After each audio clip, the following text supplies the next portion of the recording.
Meus irmãos queridos, vamos então para o livro de 1 Reis no Antigo Testamento e vamos dar continuidade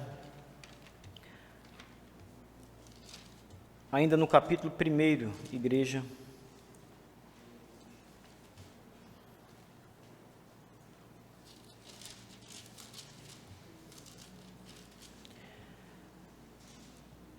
Primeira Reis, capítulo 1, nós vamos ler nessa manhã, do verso 32, igreja, até o verso 40.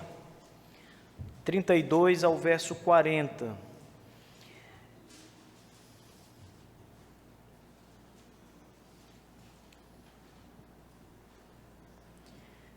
Ouçam.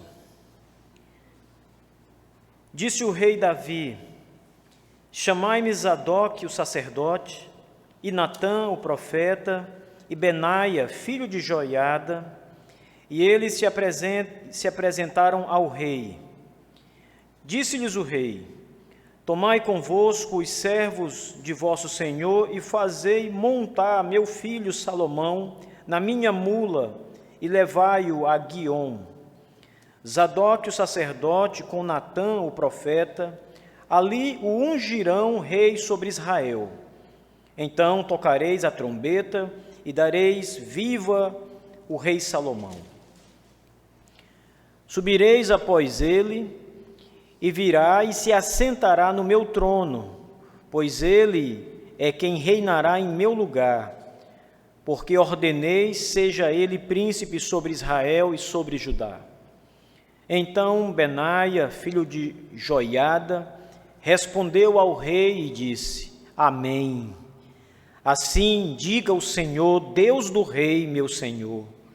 Como o Senhor foi com o rei, meu senhor, assim seja com Salomão, e faça que o trono deste seja maior do que o trono do rei Davi, meu senhor. Então desceu Zadok, o sacerdote, e Natã, o profeta, e Benaia, filho de Joiada, e a guarda real, fizeram montar Salomão a mula que era do rei Davi, e o levaram a Guiom. Zadok, o sacerdote, tomou do tabernáculo o chifre do azeite e ungiu Salomão. Tocaram a trombeta e todo o povo exclamou: Viva o rei Salomão! Após ele subiu todo o povo, tocando gaitas e alegrando-se com grande alegria, de maneira que com o seu clamor parecia fender-se a terra. Amém. Essa passagem nos mostra que os planos de Adonias, o filho de Davi, foram frustrados. Salomão é o rei no lugar de Davi, como Deus havia determinado em sua palavra. Se há uma lição que nós precisamos aprender, irmãos, logo no princípio, é que nenhuma das palavras do Senhor Deus cairão por terra. Tudo o que o Senhor nosso Deus determinou que será feito, se fará.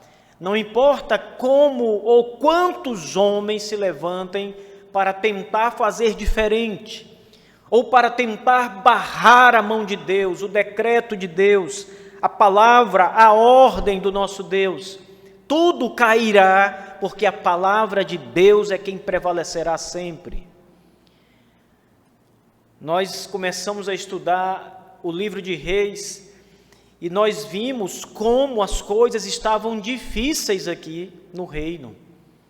Nós vimos que o texto começa apresentando a debilidade do rei Davi, sua doença, sua fraqueza, sua falta de pulso com seus filhos.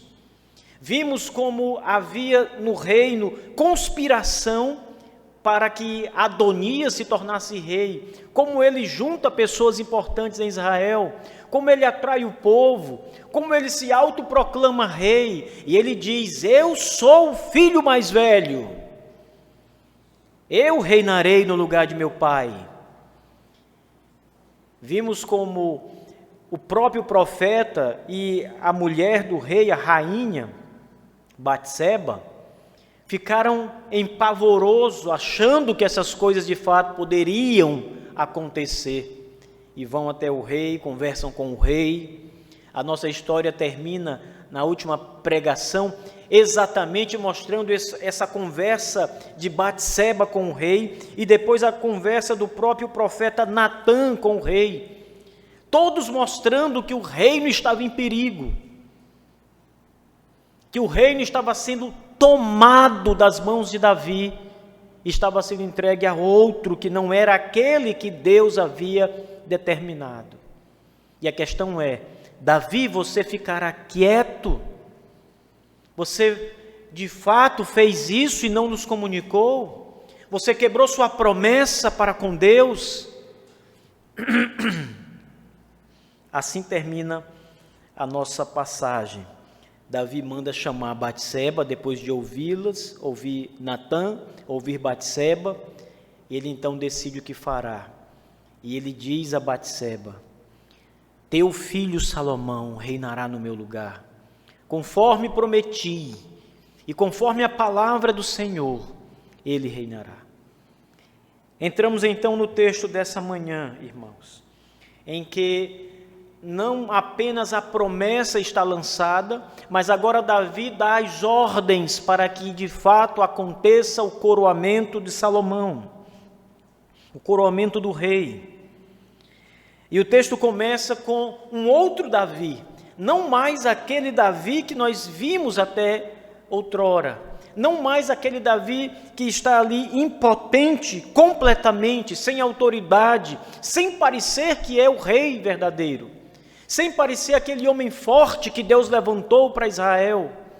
Mas agora, este que aparece no verso 32 é um outro Davi, um Davi cheio de coragem, um Davi decidido a cumprir sua promessa, um Davi decidido a enfrentar o próprio filho, Adonias, um Davi certo e decidido de que fará de Salomão o rei, como Deus havia lhe dito. Então ele manda chamar o sacerdote Zadok, o profeta Natã e Benaia, que é um dos principais homens ao lado de Davi para cumprir as ordens do rei. Esses três homens que Davi manda chamar, irmãos, são os três homens mais importantes de Israel depois do rei Davi. Oficialmente, são os três homens mais importantes do reino abaixo do rei. O sacerdote, que era o homem que ministrava no templo. Na verdade, como não havia templo ainda, ele era aquele que ministrava no tabernáculo de Deus, na tenda onde Deus era ali adorado e aonde os ritos sacerdotais em favor do povo deviam ser feitos.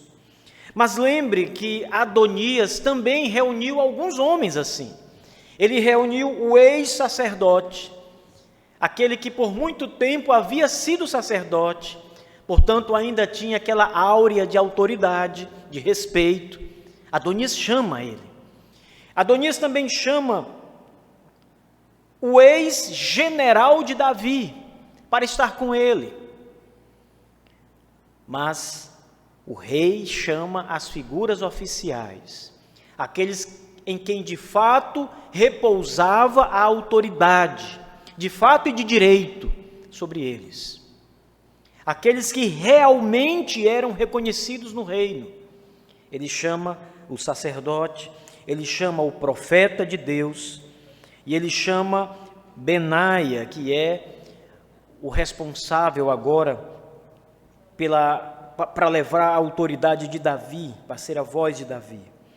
E esses três homens chegam no palácio real para ouvir o que Davi tem a dizer. Quais são as ordens de Davi? Não podemos esquecer que apesar desse levante vigoroso de Davi, ele está naquela situação de enfermidade. Todos aqui sabiam que Davi estava prestes a morrer. Estava a um fio de morrer. Todos sabiam que ele não duraria muito tempo, não havia reversão para a sua enfermidade. Ele estava num estado já final da sua vida. E isso era visível. Esses homens poderiam se revoltar contra o rei moribundo, Davi, e apoiar Adonias. Mas não, eles são fiéis, são leais a Deus sobretudo, porque reconheciam que Davi era o rei que Deus levantou para Israel. Eram leais à figura do rei, homens leais, homens que estavam dispostos a dizer: confia em mim, rei. Lealdade, irmãos, é uma lição que nós aprendemos nessa primeira parte do livro de Reis. E lealdade não apenas a Deus, a lealdade a Deus é a nossa maior lealdade, mas lealdade ao próximo. A palavra amigo é uma palavra que expressa muito esse sentido de leal,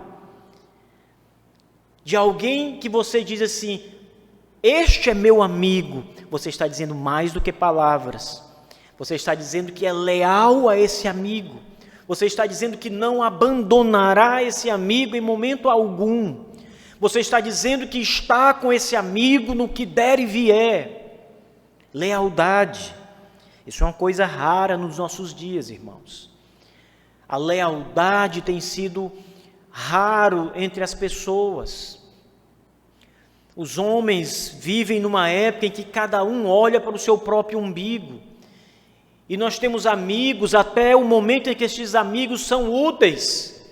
Quando não há mais utilidade, não há mais amizade, não há mais lealdade. Isso não é verdadeira amizade. Não é verdadeira lealdade.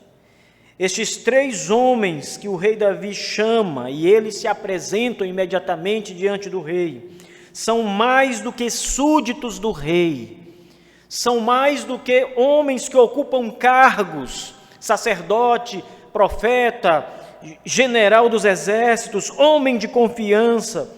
Eles são leais, são homens verdadeiramente leais, são homens com H maiúsculo.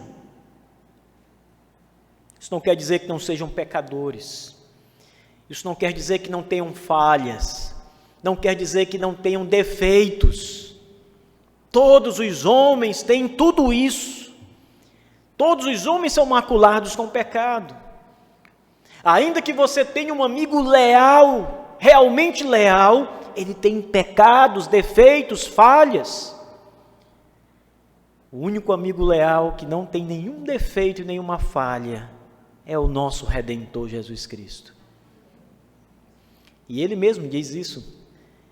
Ele disse que é amigo e a prova é que ele dará vida pelos seus amigos. Cristo é o nosso amigo leal. Então não procure o amigo que você tem de toda confiança. Não procure ver nesse amigo Cristo, porque ele não é Cristo. Tenha misericórdia do seu amigo. Ainda que seja leal, ele tem falhas. Só Cristo não tem nenhuma falha, irmãos. Esses 3 homens se apresentam como leais companheiros do rei Davi, como leais a Deus, e estão lá para obedecer à voz do rei. O rei então diz: tomem convosco os servos do vosso senhor, que era ele, os meus servos, ele está dizendo aqui, e fazei montar o meu filho Salomão na minha mula, e levai-o a Guiom. Zadoque o sacerdote com Natã o profeta ali ungirão rei sobre Israel. Então tocareis a trombeta e direis: viva o rei Salomão. Veja, os versos 33 e 34, eles apresentam o que nós chamamos de a cerimônia de coroação do rei. Isso era um rito não só de Israel, mas era um rito de todo reino. Todo lugar onde havia algum tipo de monarquia, havia um rito de coroação, uma cerimônia. Essa cerimônia é que oficializava, Ninguém podia ser rei sem passar por esse rito, por essa cerimônia, porque ela era necessária, ela fazia parte. E um rei que tomasse o trono, ele não participaria desse rito, ou ele forjaria um rito que não era oficial. Então, o que Davi manda fazer aqui, irmãos, é o rito de coroação oficial. O que eles estão prestes a fazer é coroar Salomão como rei de Israel, cumprindo toda a liturgia. Isso é bem interessante porque observe que esta cerimônia, ela apresenta várias partes, ela tem uma sequência de atos que são necessários para que o rito seja reconhecidamente verdadeiro. O primeiro ato era Salomão montar na mula do rei. Claro que, antes de tudo isso, o rito precisava ser oficializado pelas pessoas corretas. E aqui seria então o sacerdote e o profeta. O sacerdote e o profeta Natã. O rito era, sobretudo, um rito religioso. Era um rito civil, porque era um rito que diz respeito ao reino de Israel, mas era um rito religioso, porque eles compreendiam que Deus é quem estava por trás da monarquia. Deus é quem havia levantado o rei, Deus é quem constituía os reis, e Deus havia levantado especialmente Salomão para reinar no lugar de Davi. Então as pessoas que oficializavam o rito, os oficiais do rito, da liturgia, deviam ser também pessoas próprias, não podia ser qualquer pessoa. Então Davi envia o profeta, o sacerdote, e também o próprio Benaia, que era um dos seus homens principais. E o rito então começava. O próximo rei precisará passear pela cidade, pelo reino, na mula do rei. Isso aqui é interessante, irmãos, porque não foi Davi que criou esse rito. Outros reinos que nada têm a ver com submissão a Deus faziam exatamente a mesma coisa. Não era em cavalos, era numa mula. E eles montavam o príncipe na mula, e esse príncipe passava pela cidade, e ele então ia para o local da cerimônia de coroação. Não podia faltar este simbolismo do príncipe montar a mula do rei, aquele que seria rei, montava a mula do atual rei, ou do rei que acabara de morrer, e passeava pela cidade. Esse rito era imprescindível. As pessoas, quando viam aquilo, quando elas olhavam aquela figura andando na mula do rei, elas já sabiam, é o novo rei sendo coroado, é o rito de coroação. Não precisava que ninguém dissesse isso, isso era um rito conhecido. Eu estava lendo um comentário sobre essa passagem do Heiken, e ele diz o seguinte, que nós podemos comparar esse rito como, por exemplo, ver a rainha Elizabeth passeando na sua carruagem real. Era mais ou menos o que a gente estava vendo aqui quando Salomão andava na mula do rei pela cidade. Ele também disse que era como se nós pudéssemos ver o presidente dos Estados Unidos entrando no seu avião oficial e decolando no seu avião. Aquele é o avião do presidente. Apenas ele e a sua comitiva podem entrar naquele avião. Então, quando Salomão monta a mula de Davi, seu pai, ele está participando do rito de coroação necessário. Eu não sei se vocês já chegaram a ver um rito de coroação. De vez em quando, no YouTube vocês conseguem ver isso bem facilmente, Mas olhem na Inglaterra como é o rito de coroação, como acontece a coroação de um rei. O da rainha Elizabeth está lá. Eu não sei se o do rei Charles já aconteceu, ou se ainda estão passando os dias de luto da rainha para coroá-lo, né, rei. Mas há todo um ritual, irmãos.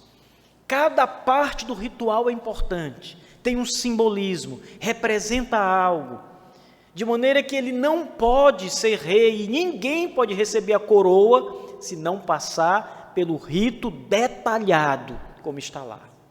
Assim era nos reinos antigos também.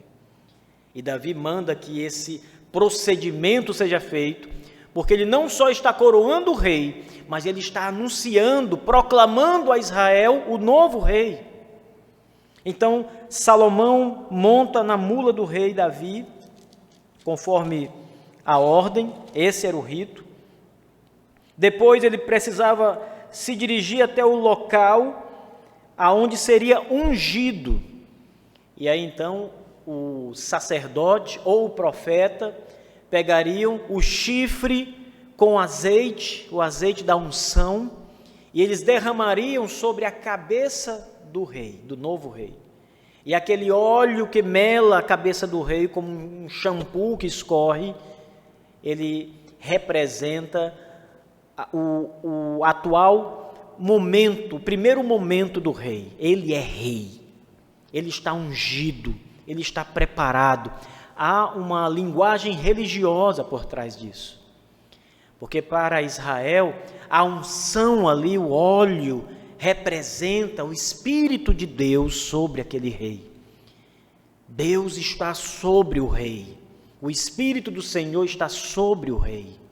Era isso que o óleo representava. Por isso ele era oficializado pelo sacerdote ou pelo profeta de Deus. E essas duas figuras eram muito importantes, porque o sacerdote era a figura oficial para realizar os atos litúrgicos. Ninguém poderia realizar qualquer ato litúrgico se não fosse um sacerdote ungido. E o profeta era a voz de Deus, ele era a Bíblia, ele era a palavra de Deus. Um era o oficial, que tinha que fazer os atos, o outro era a palavra, era Deus falando. E ali estava Salomão recebendo a unção, ou seja, o Espírito de Deus sobre ele, e o sacerdote oficializando o ato, e a boca de Deus, o profeta, confirmando. Esse rito era muito importante, irmãos. Depois disso, Salomão era rei, e a ordem era: anunciem, toque a trombeta, proclamem, viva o rei Salomão. Essas foram as instruções de Davi aos seus 3 homens mais poderosos. E eles fazem exatamente como Davi diz. Mas antes de realizar o ato, irmãos, é preciso observar 2 coisas. A primeira delas é a autoridade do rei. Só o rei poderia dar estas ordens. Ninguém além de Davi poderia dar essa ordem. Caso Davi morresse sem que Salomão tivesse sido coroado, ou já deixado as palavras de Davi escritas ou anunciadas publicamente, Adonias poderia de fato ser rei. Não haveria nada que impedisse isso. Então a autoridade era do rei. Mas a autoridade maior, e este é o segundo ponto, não estava no próprio Davi. A autoridade maior por trás desse rito está no próprio Deus. No próprio Deus. É o que diz Benaia quando escuta as palavras, as ordens de Davi. Perceba que Davi está no seu leito, dando ordens aos seus 3 homens mais importantes, o sacerdote, o profeta e Benaia, sua mão direita.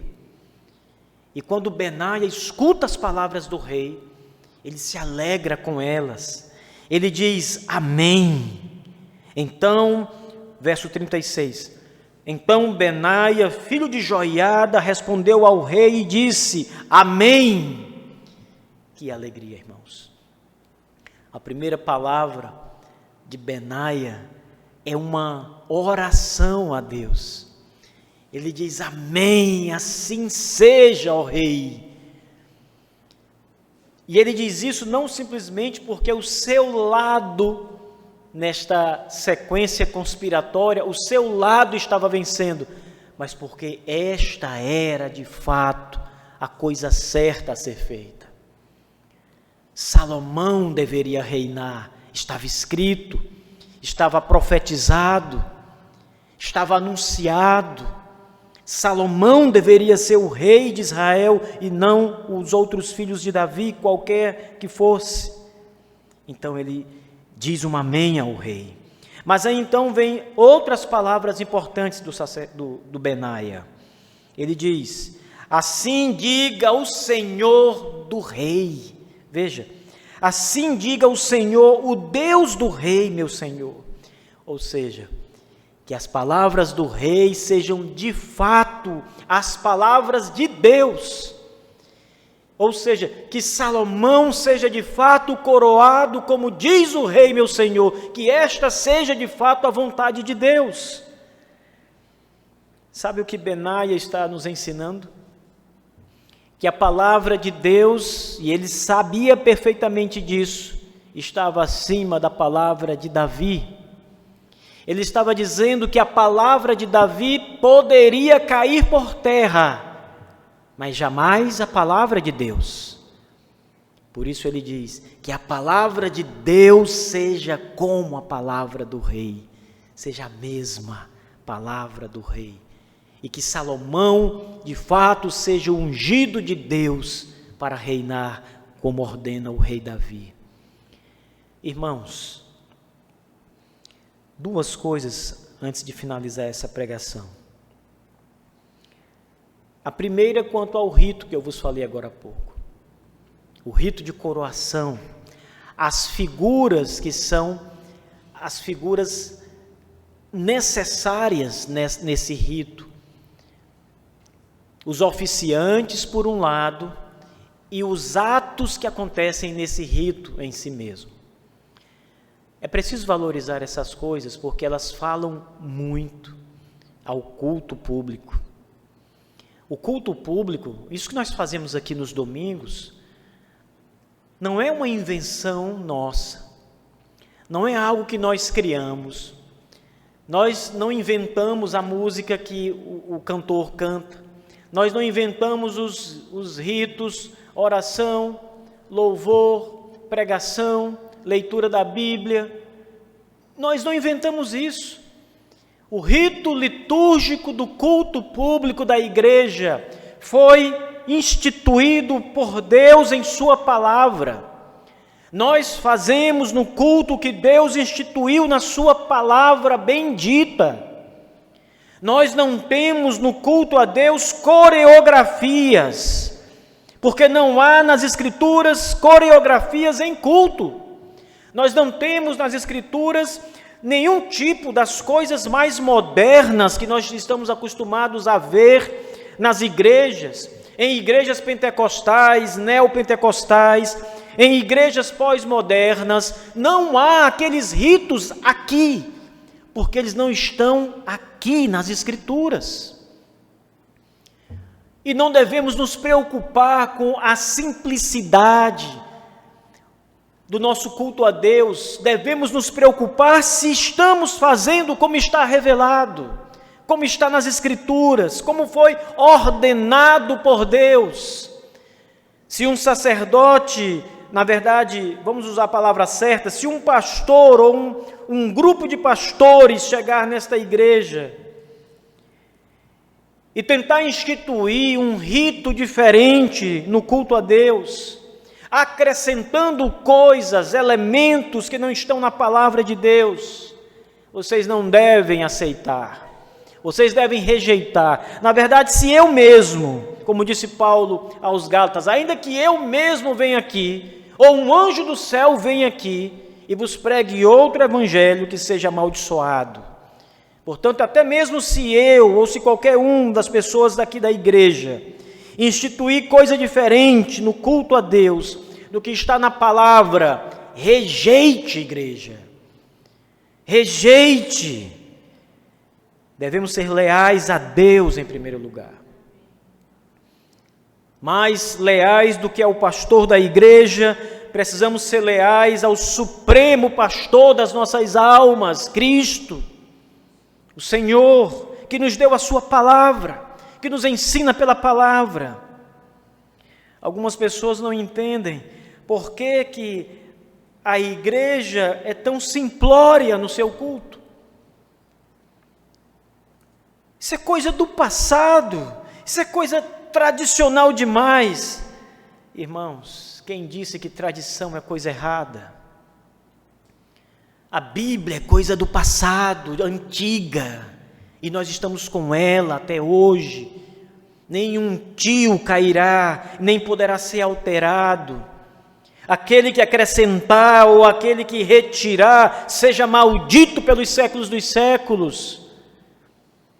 Não devemos nos preocupar com antiguidade versus modernidade.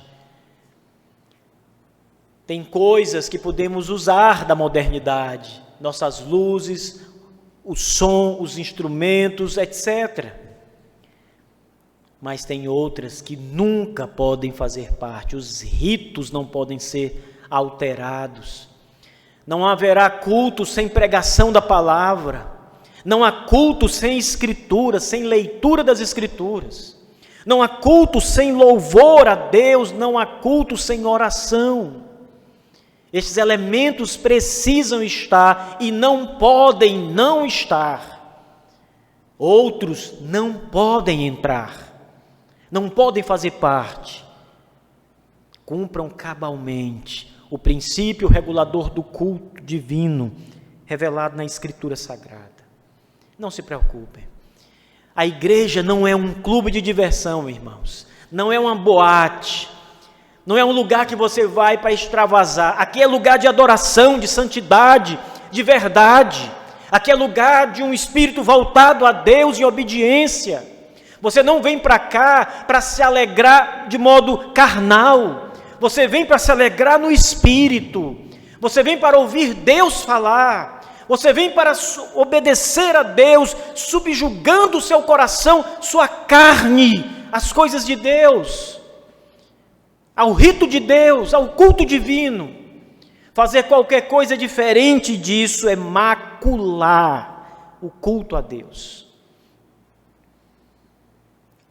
E Deus costuma matar quem faz isso, como Ele matou no Antigo Testamento os filhos do sacerdote, Finéias, Hofni, que apresentaram fogo estranho, culto errado.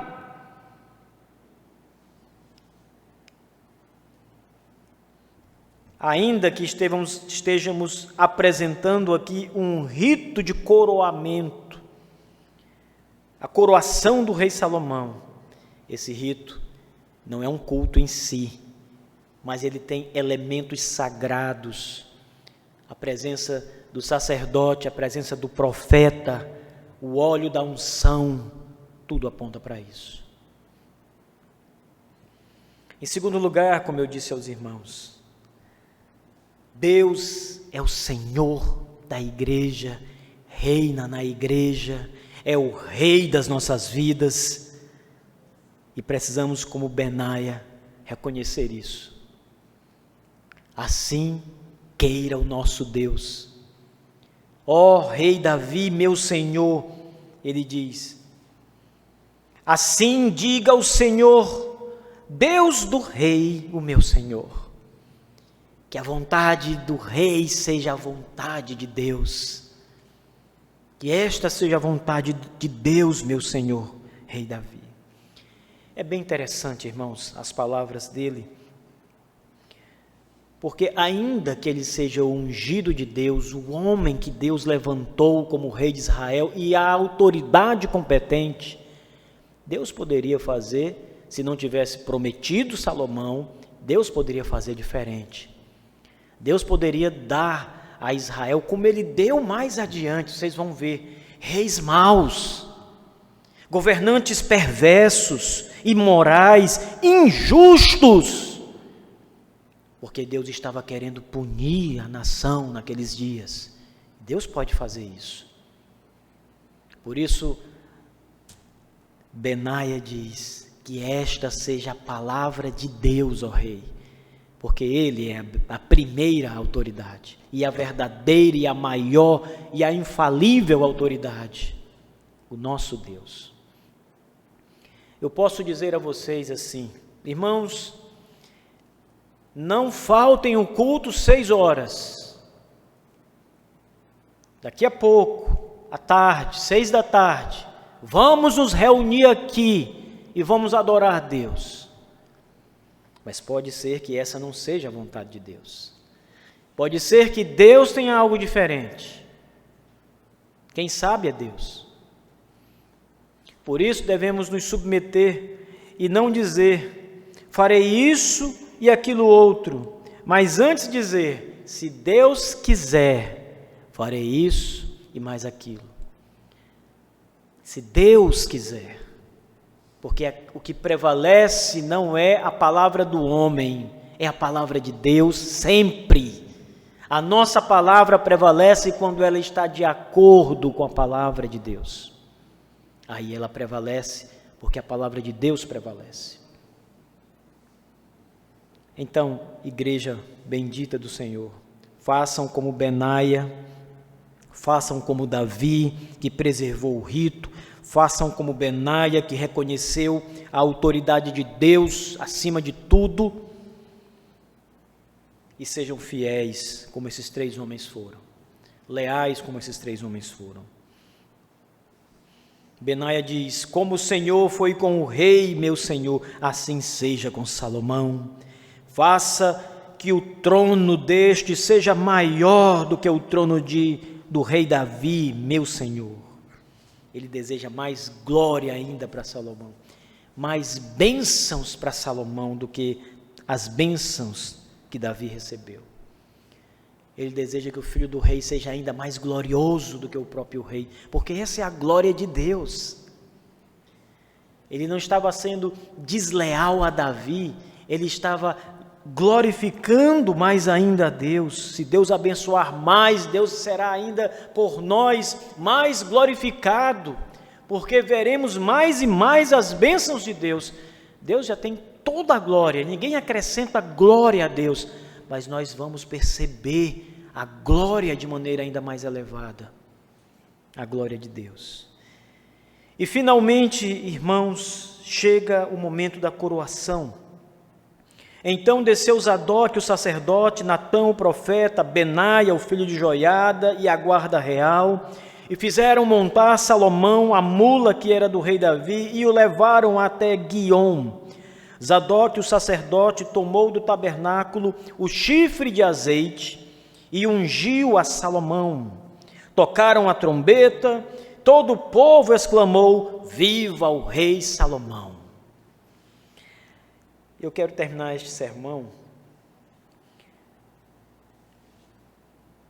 pedindo que vocês olhem mais uma vez e tentem visualizar mais uma vez a mula do rei passando pela cidade. Essa mula, irmãos, entrou em Jerusalém nos dias de Cristo. Cristo entrou em Jerusalém em cima de um jumentinho, né, de uma mula, como rei. Por isso, nas nossas Bíblias, essa passagem é chamada de a entrada triunfal de Cristo. As pessoas cantavam, Hosana, Hosana nas alturas, louvavam a Deus com salmos. As pessoas estavam estendendo ali galhos, como se fosse o próprio imperador romano que estivesse entrando, mas era Cristo, humildemente, que entrava em Jerusalém numa mula. O coroamento do nosso Senhor Jesus Cristo, do grande Rei, Cristo Jesus. As coisas não estão e nem acontecem aleatoriamente ou à toa. Essa passagem remete àquela outra, do Novo Testamento, do coroamento de Jesus Cristo, Salomão foi coroado com a coroa real de ouro, Cristo com a coroa de espinhos. Todos os homens aqui protegiam Salomão. Benaia, o sacerdote, o profeta. Cristo estava rodeado dos seus apóstolos, mas todos o abandonaram e o traíram. Traíram o Senhor Jesus Cristo, o Rei da Glória. Salomão foi e sentou-se no trono real e governou com toda a pompa do rei. Cristo foi para a cruz do Calvário. Foi pregado no madeiro, seu sangue foi derramado. Ele com a coroa de espinhos, com o manto que puseram em suas costas, o manto púrpura, para zombar como se não fosse rei. E era de fato o rei dos reis, o Senhor dos senhores. O rei não só de Israel, não só de Jerusalém, não só de Roma, mas o rei dos céus e da terra. Aquele que vive para sempre. Mas tudo isso foi necessário nessa coroação, na coroação de Cristo. Porque na coroação de Cristo, o seu sangue remiu os nossos pecados. Veja, todo o povo, quando Salomão foi coroado, gritava: viva o rei Salomão! E com Cristo, todo o povo gritava: crucifica-o, crucifica-o. Todo o povo zombava dele. Todo o povo escarnecia, humilhava o nosso Senhor no madeiro. E até mesmo antes do madeiro, quando ele carregava a sua cruz para o Monte da Caveira, ele passou pelas mais terríveis humilhações, irmãos. Mas tudo isso era necessário nessa coroação real. Porque enquanto no reino de Israel, Salomão era guardado, protegido e exaltado pelo povo, na coroação de Jesus Cristo, nosso Senhor, a sua coroa não só era de espinhos, e o seu trono era a cruz, e o povo estava contra ele, e os seus melhores amigos o traíram. Tudo isso para se cumprir o plano de Deus para a nossa salvação, para que você fosse lavado dos seus pecados malditos, para que o sangue do Cordeiro derramado sobre sua vida tenha eficácia, seus pecados sejam perdoados, você tenha vida eterna. Cristo é o seu rei, maior do que Davi, maior do que Salomão e maior do que todos os reis da terra. Cristo é o seu rei, ele reina eternamente, ele é o seu rei agora, hoje. Ele está no seu trono glorioso, com o cetro do seu poder em sua mão, com a coroa de glória em sua cabeça.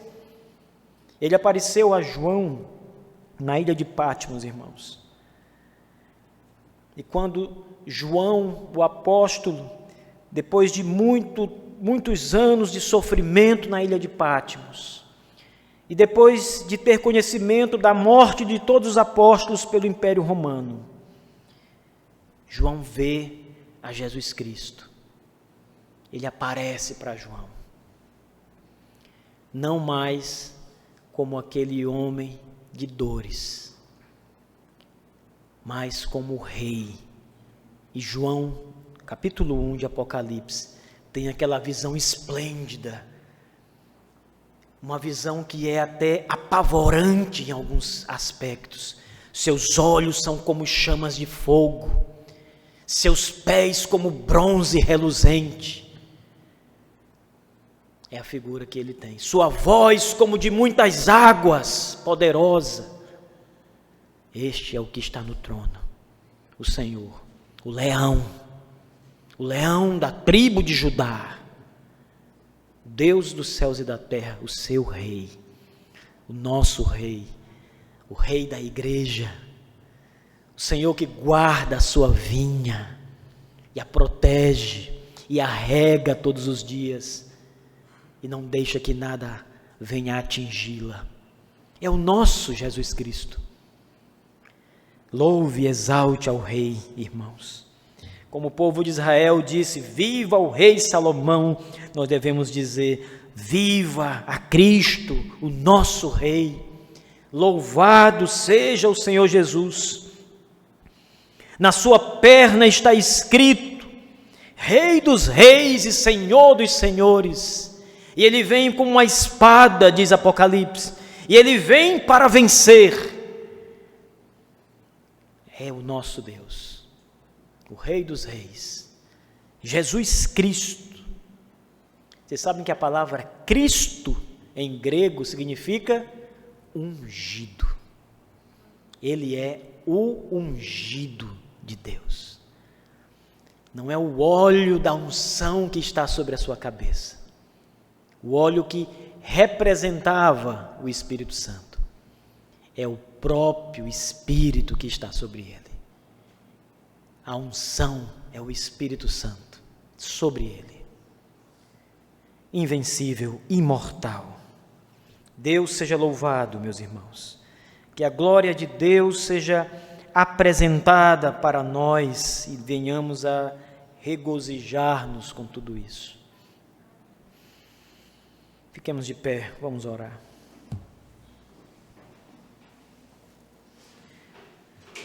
Senhor nosso Deus Todo-Poderoso, Senhor que reina nos céus e na terra, não há limite, Senhor Deus, para o teu reino, e ele nunca terá fim.